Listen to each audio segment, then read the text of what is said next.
Hola a todos y bienvenidos. Hoy vamos a comentar una obra muy importante dentro de la narrativa peruana. Se titula Los Inocentes, del autor Osvaldo Reynoso. Vamos a centrarnos en especial en un capítulo llamado Colorete. Hay que recordar que esta obra puede ser leída como una novela o puede ser leída como un conjunto de cuentos, ¿cierto? Donde los personajes tienen relación, porque se van interconectando, van apareciendo uno en otro, entonces puede ser leída de ambas formas. Cada parte tiene autonomía, pero también puede relacionarse cada una de ellas en un nivel superior. Hay que recordar que Osvaldo Reynoso es un autor de la generación entre el 50 y el 60. Esta obra se publica en los años 60, ¿cierto? Y es con la que catapulta en cierta forma a Osvaldo Reynoso como un narrador nuevo, como una voz nueva dentro del registro de las narraciones peruanas. Hay una vinculación muy interesante respecto a esta novela o conjunto de cuentos llamada Los Inocentes y el cine, dado que su narración es muy puntual, es una narración por escenas, es una narración por frases, es una narración eléctrica, en el sentido de que el narrador por momentos nos va presentando frases de una manera trepidante y nosotros las vamos recibiendo como si fueran imágenes concretas, imágenes puntuales.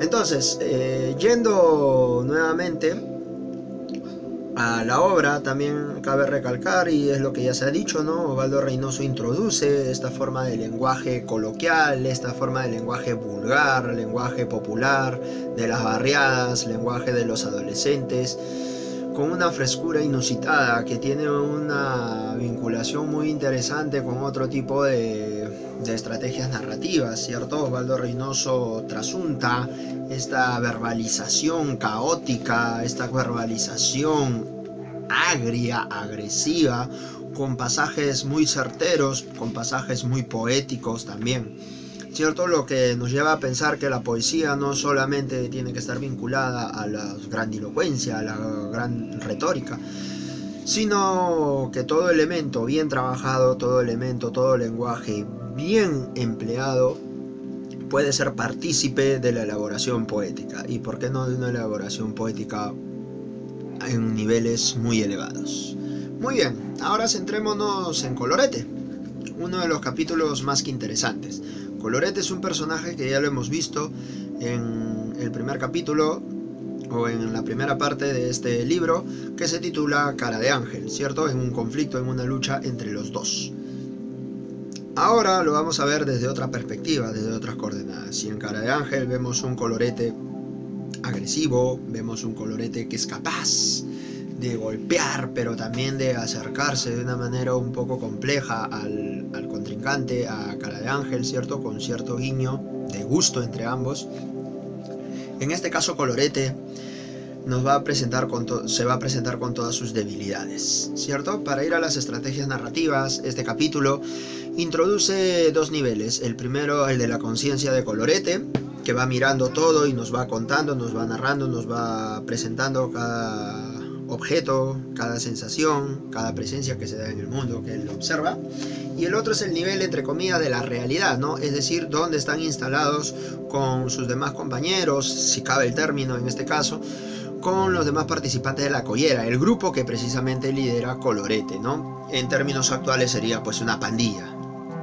Entonces, Colorete inicia de esta forma, ¿no? 9 de la noche, cantina del japonés en la radiola La Guaracha, Marina. Muy bien, es interesante porque como arranca también Cara de Ángel, nos va presentando luces nada más. 1, 2, 3, se acabó. Ahí tienes todo el contexto de la narración. Esta forma de vehicular el texto de Osvaldo Reynoso fue muy innovadora, o es incluso hoy muy innovadora, porque evita las grandes descripciones, evita las grandes exploraciones, evita las referencias y evita sobre todo el darte masticado la situación. Osvaldo Reynoso te propone 3 elementos y tú le tienes que sacar el jugo a ello, ¿no? 9 de la noche, ¿en dónde? ¿Qué pasa? ¿Qué es lo que hay ahí alrededor? Cantina del japonés, ¿cómo es? ¿Quién es el japonés? ¿Cierto? Guaracha, Marina. Eso es lo más interesante, porque este capítulo va a estar muy vinculado a lo que es la música, ¿cierto? Nos va a presentar un montón de registros, nos va a presentar distintos géneros, desde la guaracha, que es un género cubano, ¿cierto? Pasando por un bolero, que nosotros también los conocemos, pasando por el vals, pasando por los twists, ¿cierto? Entonces es un registro musical amplio, es un registro sensible, es un registro sensorial, muy bien trabajado por Osvaldo Reynoso acá. Y precisamente las realidades que se van a confrontar, la conciencia de Colorete con lo que está sucediendo en la cantina, va a ser la estrategia, el hilo, ¿cierto?, discursivo por donde va a contarnos el narrador toda esta historia de Colorete, ¿no? A continuación se da en dos paréntesis y comienza el canto de la guaracha, ¿no? Estoy enamorado de Marina, una muchacha bella lavastrina, como ella no hace caso de mis cuitas y yo me vuelvo loco por su amor. Démonos cuenta cómo este pequeño fragmento musical, que tenemos que leerlo de ese modo, nos va introduciendo un poco por dónde va a ir el tema de este capítulo, y es el amor, ¿cierto? Entonces, ¿por qué hablar del amor en un grupo de adolescentes, de pandilleros, entre comillas, desadaptados socialmente? Porque ellos también tienen sentimientos, ellos también sienten y ellos también son capaces, ¿cierto?, de expresarse emocionalmente. Más adelante continúa con esa narración: humo, luz naranja y guaracha, cubiletes y cebada para todos. Ay, Juanita, Juanita, Juanita, estoy enamorado de Juanita, una muchacha bella albastrina. ¿Qué será albastrina? ¿Cierto? ¿Qué será albastrina? Entonces, no interesa en realidad si conocemos toda la letra de la canción. No interesa si cuando nosotros escuchamos una melodía y no entendemos una referencia, no vamos a disfrutarla. Al contrario. ¿Por qué? Porque cuando escuchamos música estamos más atentos del ritmo pegajoso, ¿cierto? Hoy en día, pues, en esta clase de canciones que tenemos a la mano, lo que importa más es el ritmo, porque estoy seguro de que si propones la letra de un cantante de moda, ¿no?, de esos que escuchamos hoy todos, escuchamos porque estamos obligados a escuchar, porque los estruendos de las casas se dan por todos lados. Si introducimos esas letras en otro tipo de melodías, hagamos un experimento un poco salvaje, ¿no? Ponemos esa letra y acompañado al ritmo de una sonata de Mozart, pues obviamente no nos va a interesar para nada. Vamos a decir al contrario, esa es una letra obscena, horrorosa, ¿sí? Y la música peor. ¿Por qué llama la atención tantas estas letras actuales? Por más que incluso no haya letras o no haya ningún sentido, ¿no? Porque son sonidos nada más guturales, es por el ritmo. Entonces acá igual modo, Colorete se pregunta, ¿qué será la albastrina? No le interesa, en realidad él disfruta de la música. ¿Qué más estrategia? La superposición de voces. El léxico es el que ya hemos mencionado, es un léxico trabajado desde la poeticidad, del lirismo, hasta, ¿cierto?, lo más eléctrico que puede suceder en una formación lexical, la concatenación, la yuxtaposición de frases, y también la asociación a términos, a jergas o a lenguaje callejero, lenguaje vulgar, como se suele decir, ¿no? Más abajo, por ejemplo, es su fiesta, su cumpleaños y esta noche sin falta le caigo. Esa expresión, le caigo, ¿cierto? Es una expresión muy coloquial. Le caigo quiere decir que le voy a declarar mi amor, ¿cierto? De todas maneras, sin pierde de su fiesta, continúa Colorete. Y a lo largo de toda la novela se va a desarrollar, de este capítulo se va a desarrollar de este modo, ¿no? Una serie de concatenaciones de ideas, de percepciones que va a tener Colorete y de lo que va a ir sucediendo en la realidad en la cual está instalada en ese momento Colorete. Todo eso se va a dar y se va a diferenciar a partir de los paréntesis, ¿no? Leo, por ejemplo, más adelante: ¿qué pasa, Colorete? ¿Te has comido la sin hueso? Déjalo, que está templado. La sin hueso, templado, dos referencias más que claras hoy en día en nuestro registro lexical. Entonces, eso es lo que pasa a nivel de estrategias narrativas. Por último, hay que mencionar también la cuestión de lo sensorial. Ya nos hemos dado cuenta de la música, cómo juega de una manera fundamental, ¿cierto? Y que recorre a lo largo de este capítulo, de esta parte, de este relato, como se pueda denominar. Pero también hay otras sensaciones más adelante, ¿no? Cuando observa Colorete la fiesta, ¿cierto?, de Juanita, todo lo que hay ahí, la información sensorial va a ir directamente a la conciencia del personaje, ¿no? La cocina llena de comadres acomedidas, de vecinas intrusas, de gallinas en escabeche, el gusto, y de caldo de pollo. Humo de cigarro y fino y brillantina, ¿cierto? El olor, perfume picante de axilas femeninas. Todo el olor que está ahí penetrando el cuerpo de Colorete. Se baila alegre, la guaracha, triste, el bolero. Carambola está pegado a la mano de Alicia, el tacto, el sonido que ya se sigue remarcando. Entonces, podemos decir que es un mundo muy ágil, es un mundo lleno de sensaciones que el personaje de esta parte, de este capítulo, de este relato, va a captar. Ahora, eso es en cuestión formal, en cuestión de estrategias narrativas que muy bien las desarrolla Osvaldo Reynoso. En materia temática, ¿qué podemos encontrar en este capítulo? En principio, la contradicción de la vida del adolescente. Como dijimos en Cara de Ángel, Colorete es un agresivo, es un matón, es un personaje que es capaz de desarrollar las peores hazañas, como mandar a que Cara de Ángel se estimule a sí mismo en una apuesta un poco extraña.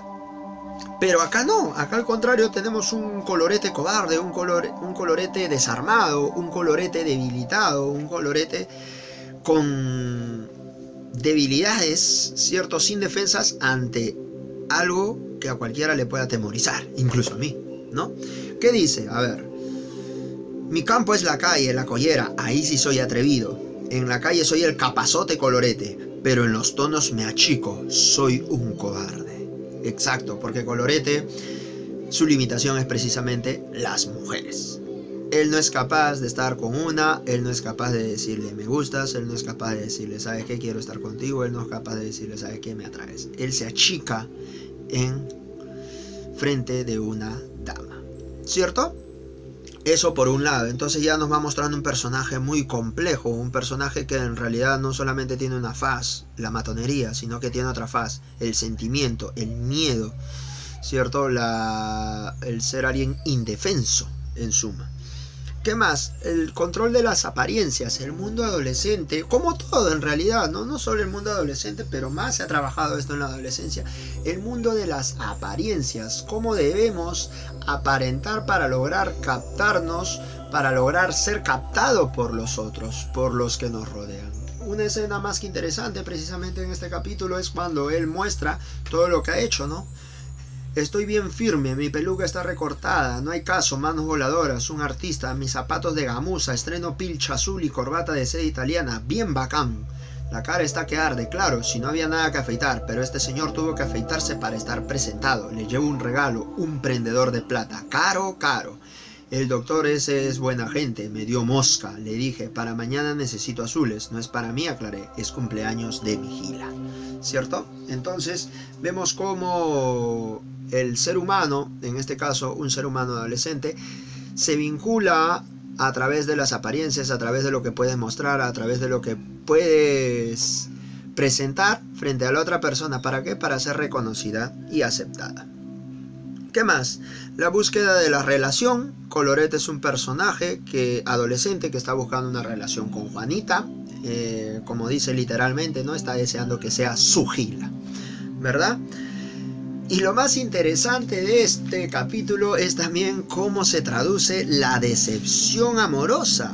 El capazote, el matón, el líder de la collera es decepcionado, ¿cierto?, amorosamente, porque al final Juanita no le hace caso.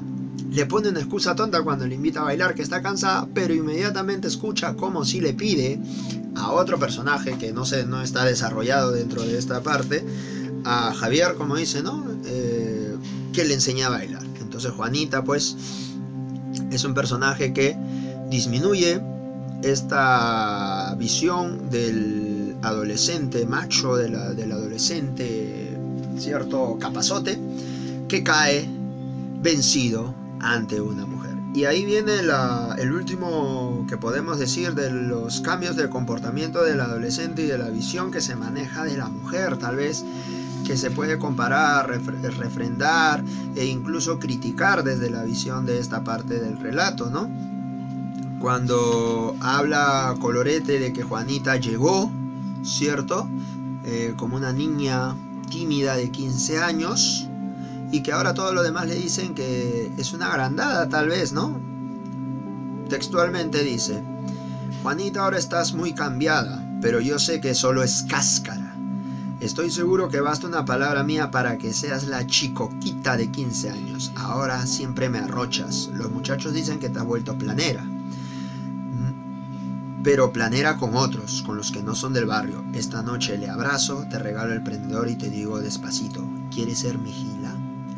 Muy bien, acá, como decíamos, esta visión un poco atrasada, un poco pasada del siglo XX y de los siglos anteriores, en el cual la mujer solamente es apariencia y que en el fondo es alguien indefensa, que en el fondo es alguien que va a caer rendido ante los petitorios del capazote, del macho, del que lidera una pandilla. Pues no, en este caso nos podemos dar cuenta que Juanita es un personaje muy autónomo y que es capaz de tomar sus propias decisiones. Y su decisión es rechazar tranquilamente al capazote y pensar en un estudiante de derecho, en este caso Javier. Muy bien, espero que les haya gustado, espero que se hayan entretenido y espero que les haya llamado la atención esta obra. Es una obra que siempre recomiendo a todo lector, Los Inocentes de Osvaldo Reynoso, ¿cierto? Y que tramita muchos elementos, estrategias narrativas muy modernas, estrategias narrativas que llaman la atención, que captan la atención del narrador y que vehiculan además y sobre todo muchos sentidos. Vehiculan muchos temas: la adolescencia, la decepción amorosa, los conflictos interpares, etcétera, etcétera, etcétera. Vamos a continuar con la lectura de otros capítulos. Si quieren que retome quizás alguno, Cara de Ángel, Carambola, El Príncipe, ¿cierto?